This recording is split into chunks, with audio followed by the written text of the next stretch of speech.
Hello everybody and welcome back to another installment from our series Straight from the Horse's Mouth. Today's webinar concentrates on thinkstep-anz and how they went about setting an approved science-based target with the Science-Based Targets Initiative. The SBTI is internationally regarded as best practice for methodology on developing carbon reduction targets. Here's a sneak preview.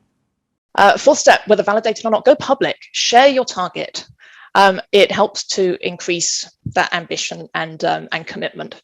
So share it and share what it means for your organization. Explain how it comes together. If you want to drive change internally, you've got to really make sure that this becomes an urgent priority. And I think for us, the fact that we aren't sure what tools we have to bring our emissions down means we're urgently focusing on finding and getting the options available to us. But I think it would be foolish to commit to something like that without getting internal buy-in and commitment to the things you would need to do.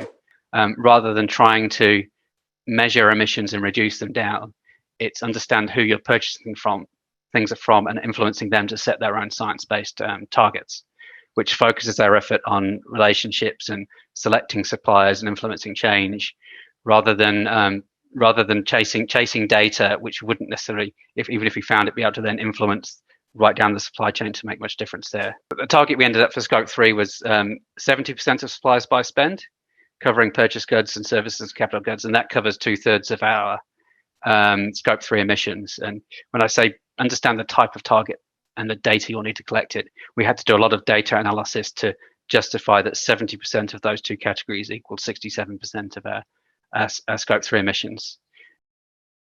This webinar covers topics such as Spark's experience with setting a verified science-based target with SBTI and how they went about developing Scope 1 and Scope 2 targets in line with 1.5 degrees. If you're interested in watching the full webinar, you can find that on the thinkstep-anz website.